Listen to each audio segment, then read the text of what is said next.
atau misalnya sebaliknya, oh ini malah tidak berpengaruh misalnya, karena sama saja dengan yang ada sebelumnya. Ini bagaimana secara administrasi, ini apa dampaknya?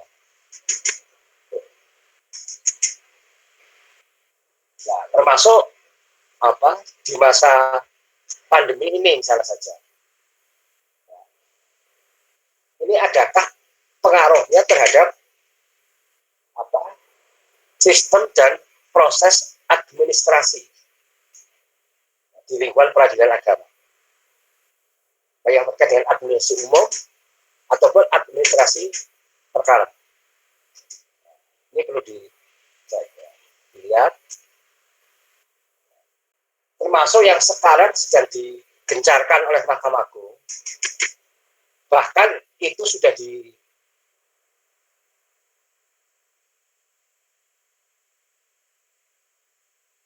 court, jadi elektronik court, jadi persidangan secara daring.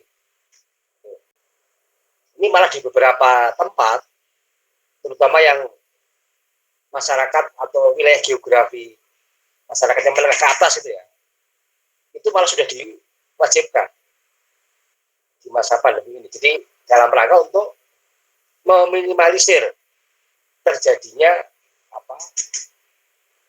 wabah itu tadi. Jadi meminimalisir terjadinya wabah itu semakin berkembang.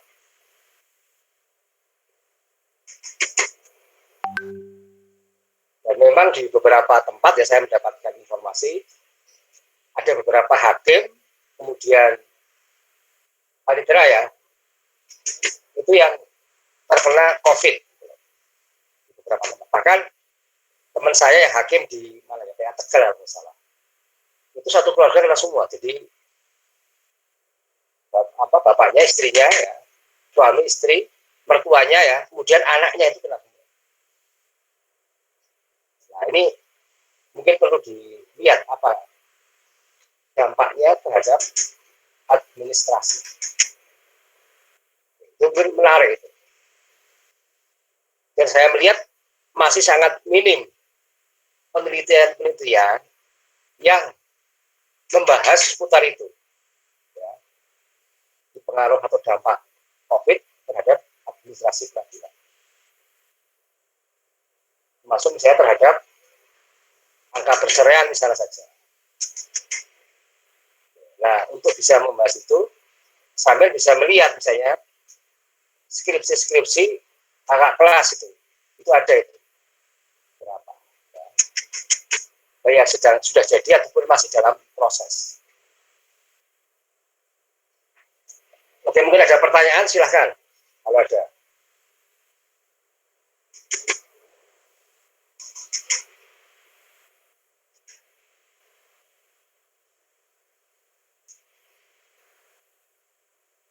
Halo, kok sepi sekali ada suara.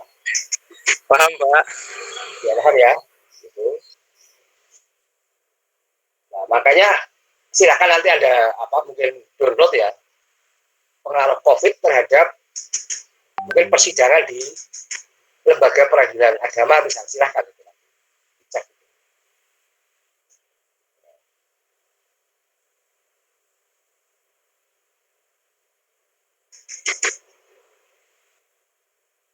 Nah, termasuk tadi tentang elektronik court, ya. Jadi sidang secara elektronik gitu. Itu seperti apa? Nah, termasuk ini sekarang mendaftarkan perkara itu cukup juga secara elektronik. Nah, ini bagaimana pengaruhnya secara administrasi, bisa Anda lihat juga. Jadi dalam rangka untuk mengurangi kerumunan itu ya di pengadilan agama misalnya saja. Nah, maka tidak harus orang datang ke kantor pengadilan agama, tetapi dengan HP ya, dengan internet itu sudah bisa. Jadi ternyata yang namanya HP atau smartphone itu ya, satu sisi itu memiliki manfaat ya, jadi kemudahan dari segi komunikasi. Tetapi di sisi yang lain, ya kan, ini kalau tidak hati-hati bisa menimbulkan dampak yang negatif. Jadi misalnya penyalahgunaan itu untuk misalnya perselingkuhan, ya, untuk apa? TTM ya, teman tapi mesra misalnya saja. Dan masih banyak lagi. Sehingga ini juga sedikit banyak berpengaruh terhadap perceraian. Jadi istilahnya kayak buah simalakama itu ya, atau senjata bermata dua. Nah, ini juga menarik untuk diteliti. Jadi jangan hanya meneliti tentang apa angka pernikahan dini sudah terlalu banyak. Coba itu lebih dikembangkan hal-hal yang mungkin masih minim atau masih sangat kurang tentang itu. Ya.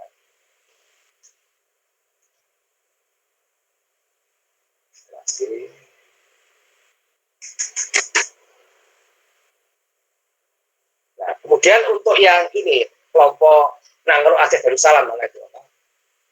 Mahkamah Syariah itu ya, dan Mahkamah Syariah Provinsi.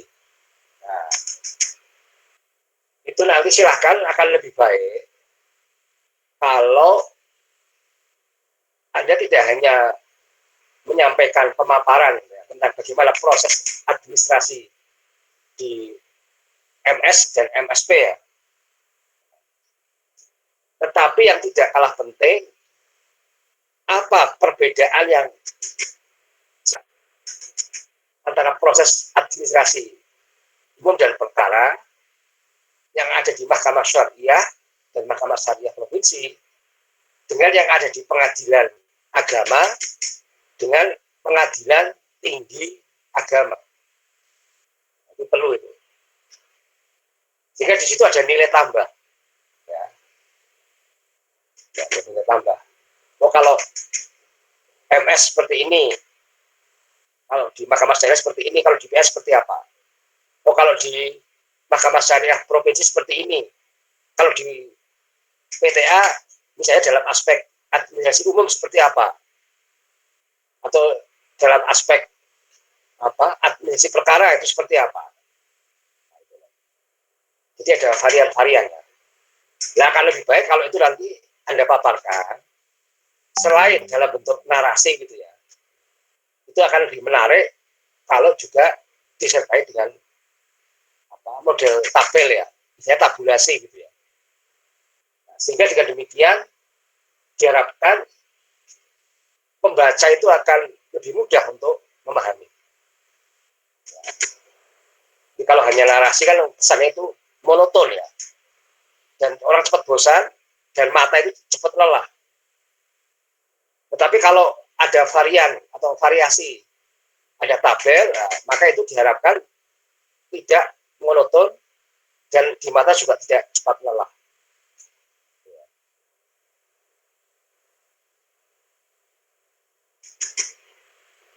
Itu.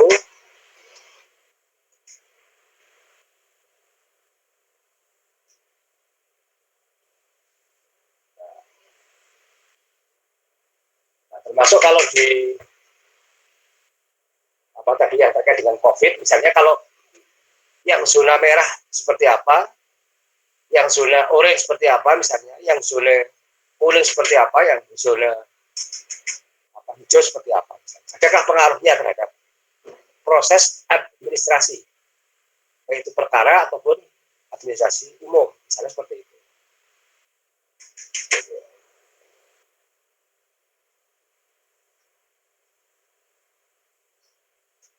Oke, mungkin ada yang kurang jelas ingin ditanyakan, silakan kalau ada.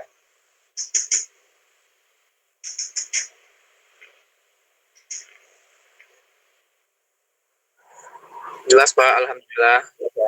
Ini.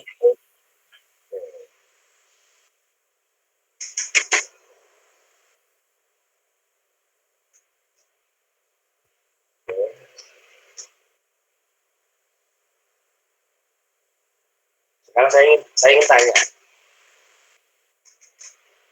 ini kan mata kuliah administrasi peradilan agama itu ya. Coba saya ingin tanya apa yang dimaksud dengan administrasi itu apa? Mungkin ada yang tahu.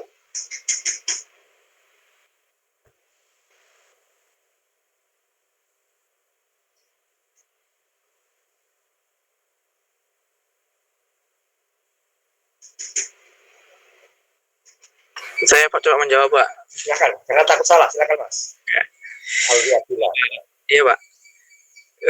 Yang dimaksud dengan administrasi itu ialah usaha atau kegiatan-kegiatan dari suatu lembaga yang berkaitan tentang penyelenggaraan sesuatu dan untuk mencapai tujuan tersebut gitu, Pak. Kurang lebih seperti itu, Pak. Ya. Proses penyelenggaraan itu ya, yang terkait yang berkaitan dengan lembaga itu.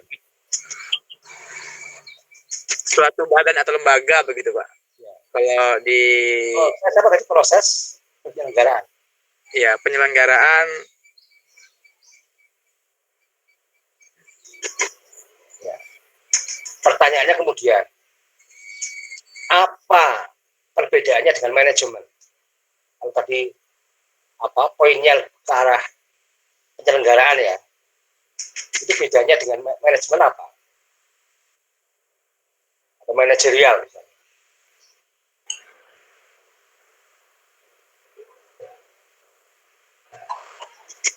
Mohon izin menjawab, Pak. Ya, silakan, Mas Gusti ini. Ya, nama Gusti Rian. Mohon izin menjawab terkait definisi secara umum.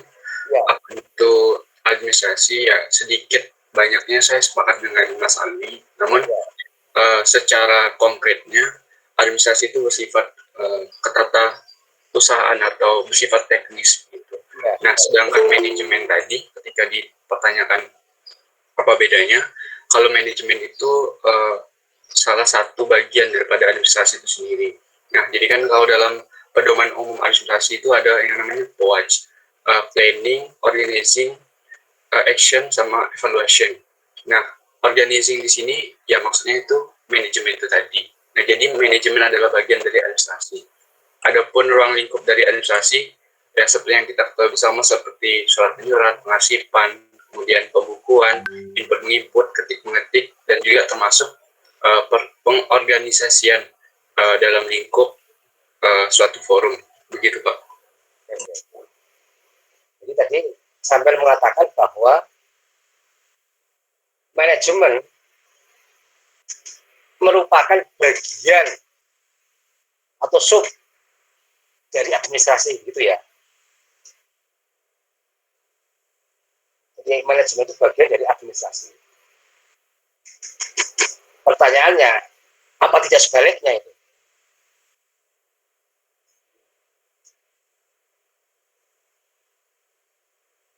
Mengapa kok saya bertanya seperti ini? Jadi alasannya karena administrasi merupakan upaya atau proses dalam rangka penyelenggaraan tata kelola, ya kan? Suatu lembaga tertentu untuk mencapai tujuan tertentu sesuai dengan yang telah ditentukan pada masing-masing lembaga.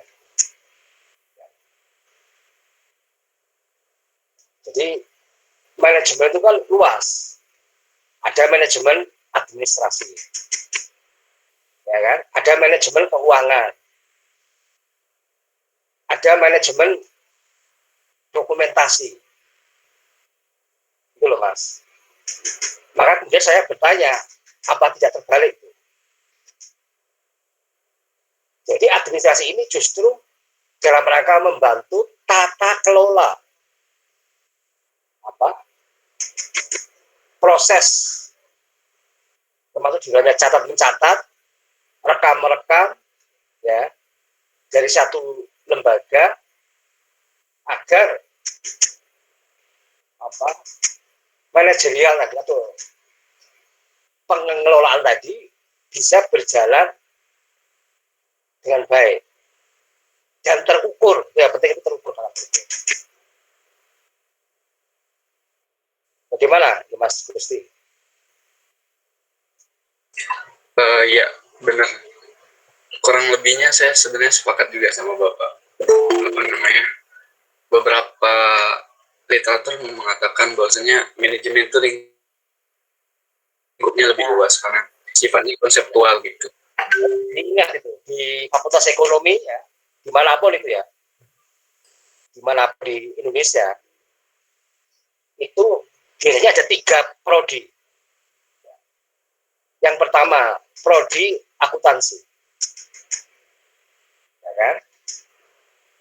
Yang kedua adalah prodi manajemen.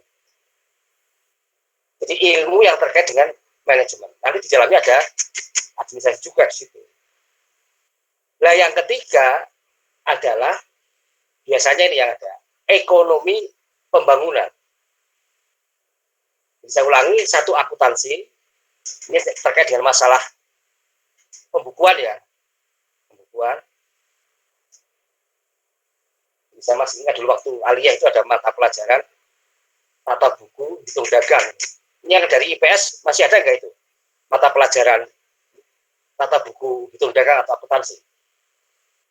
Yang dari IPS silahkan dijawab. Mungkin ada perubahan yang saya belum ketahui misalnya. Adakah itu?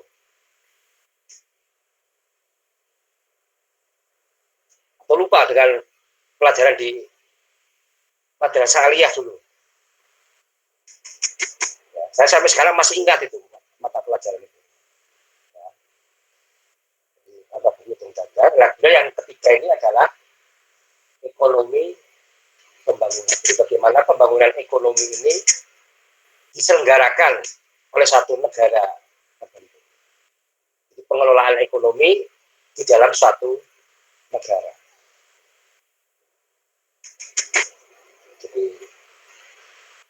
Jadi benar administrasi sudah ya, administrasi. Kemudian peradilan, apa itu peradilan? Ini tanya. Silakan dijawab.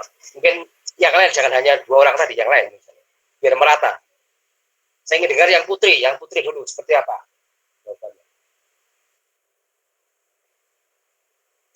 Halo, silakan. Jangan takut salah ya, jangan takut. Ini forum Anda untuk belajar. Halo, silakan. Apa itu peradilan?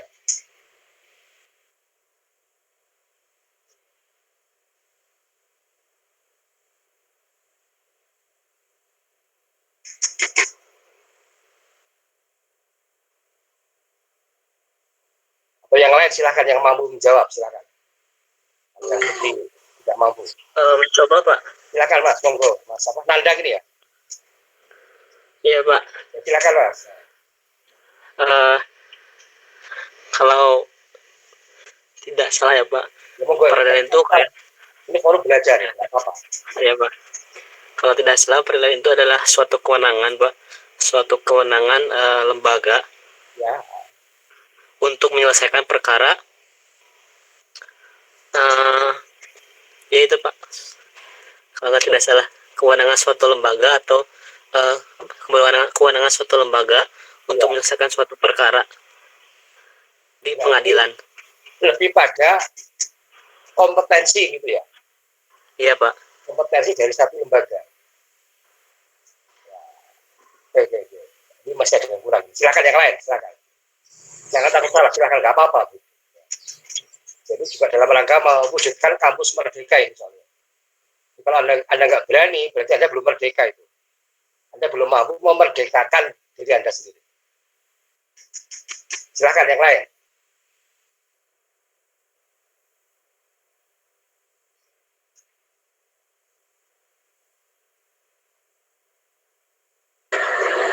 Jika tidak ada Pak, saya boleh masuk Pak. Silakan, nggak apa-apa. Silakan. Kalau menurut saya ataupun pernah dengar, peradilan itu ialah suatu hal-hal ataupun segala hal yang berkaitan tentang proses dalam mengadili Pak. Ya. Dan kalau lembaganya disebut dengan pengadilan gitu Pak. Ya, betul. Ya. Jadi peradilan, ada yang lain mungkin sebelum saya ambil. Ya Pak. Ya, silakan Mbak, siapa ini? Dewi Indonesia, silakan Mbak. suatu proses yang dijalankan oleh pengadilan yang berhubungan dengan tugas memeriksa, memutus, dan mengadili suatu perkara, Pak. Oke. Itu undang-undang nomor berapa itu? Undang-undang nomor 7 tahun 89. Masih kurang satu lagi apa itu? Selain memutus apa lagi? Ada satu kata yang belum muncul di situ. Mengadili, Pak. Pak, sudah tadi sudah. Yang belum, Mbak, apa? Menerapkan hukum, Pak. Menetapkan. Masih kurang, belum. Memeriksa, Pak. Bukan. Periksa. Apa? Coba.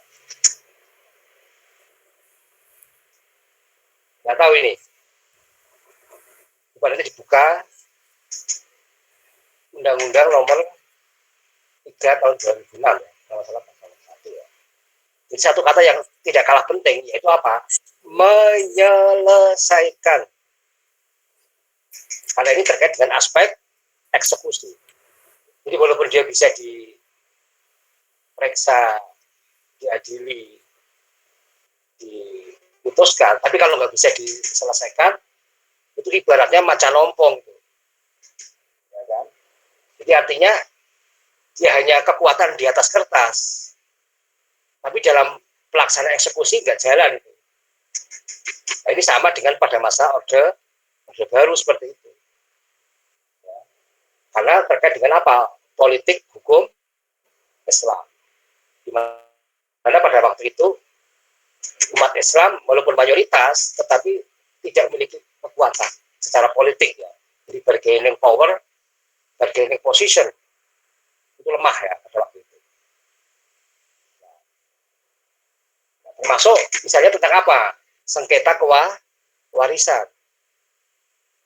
Yang kedua apa? Hak opsi. Jadi terkait dengan masalah waris misalnya, sebelum diberlakukannya Undang-Undang nomor berapa? 3 tahun 2006. Itu masih ada yang namanya hak opsi. Artinya para pihak, walaupun dia orang Islam yang berperkara itu, tetapi masih diberikan peluang oleh undang-undang untuk tidak menggunakan hukum Islam. Dengan alasan apa? Misalnya, kalau dalam Islam itu antara laki-laki perempuan itu seolah 2:1.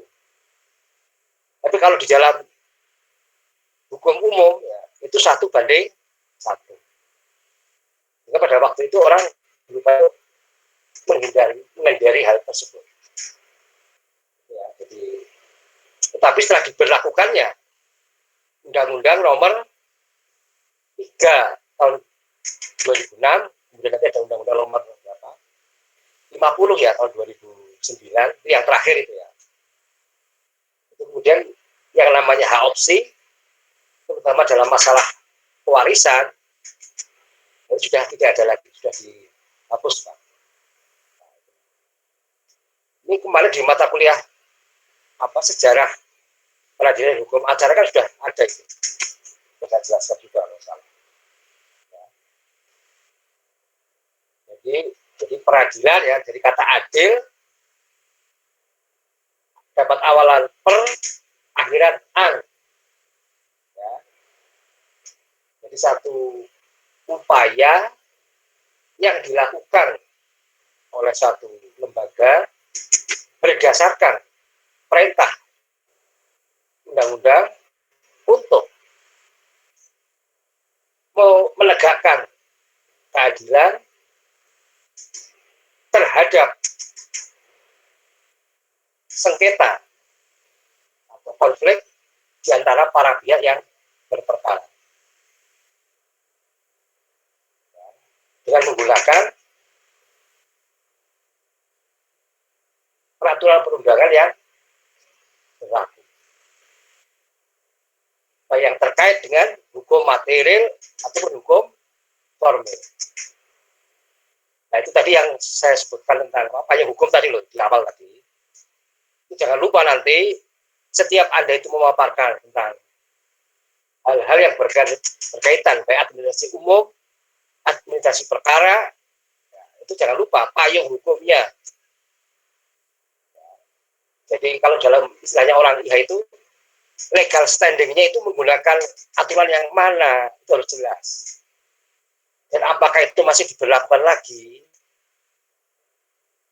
Ataukah ada peraturan perundangan yang lebih baru dibanding itu? Nah, itu siapa yang harus paham itu. Jadi legal setiap Anda memaparkan tentang administrasi, entah itu perkara atau umum, pada masing-masing tingkatan peradilan itu harus ada legal standing atau payung hukum. Ya, itu yang bagi saya penting ya. Karena kita bicara tentang hukum, itu bicara tentang aturan main. Baik yang terkait dengan hukum formil ataupun hukum materi. Oke, mungkin ini saja ya. Saya kasihan ini yang mungkin yang pulsanya. Sebentar saya ingin tanya. Ini sudah pada terdaftar untuk mendapatkan pulsa yang baru nggak ini? Sudah ya. Ini ada pengumuman dari Pak WD1 itu Pak Samsul. Itu katanya ada pemberian pulsa itu katanya. Dari semua provider ya. Nah itu ya. XL, itu Telkomsel, nah itu radio dan sebagainya. Jadi yang belum lagi tertanya ke temannya ya. Ini yang baru ini. Bukan yang dulu, yang baru. Ini ada lagi katanya. Yang belum nanti silahkan tanya ke temannya. Bagaimana cara untuk mendapatkannya. Oke, sementara itu dulu ya, Mbak. Ya. Iya, Pak. Ucapkan terima kasih kerjasama dan partisipasinya. Jadi ini penting kayak gini, diskusi seperti ini ya. Ini supaya mengasah otak kita. Jadi kalau nggak digini kan nanti otak kita nggak jalan. Sekaligus untuk memperkuat memori. Ya, memperkuat memori. Oke itu, jadi pesan saya yang penting dikerjakan semampunya. Nanti minggu depan kita mulai diskusi kelompok pertama. Baik kelas A ataupun kelas B. Maaf, apa namanya? Kelompok A dan kelompok B. Itu ya, jangan lupa. Yang lain juga walaupun belum presentasi dikumpulkan nanti jadi satu. Soal nanti mau ada revisi, baik sebelum presentasi atau setelah presentasi itu nggak masalah. Kalau misalnya mau Pak, ini saya kok ingin mengumpulkan lagi karena ada hal-hal yang sebelumnya belum saya sampaikan, nggak apa-apa, silakan, nggak apa-apa. Itu malah saya acungi jempol. Ya, berarti Anda itu kreatif dan inovatif. Jadi tidak puas dengan apa yang ada. Itu ya, yang penting itu. Ini nanti hari hari Jumat libur itu ya. Tanggal berapa? Kedua. Kebetulan juga ada workshop, tapi kebetulan harinya sudah agak mendekati weekend ya, jadi itu tidak terlalu masalah. Oke, sementara itu dulu. Saya berterima kasih atas kerjasama dan partisipasinya. Mari kita akhiri dan kita syukuri kuliah pada siang hari ini dengan bersama membaca hamdalah. Alhamdulillah. Baik, Taufik, Assalamualaikum warahmatullahi wabarakatuh.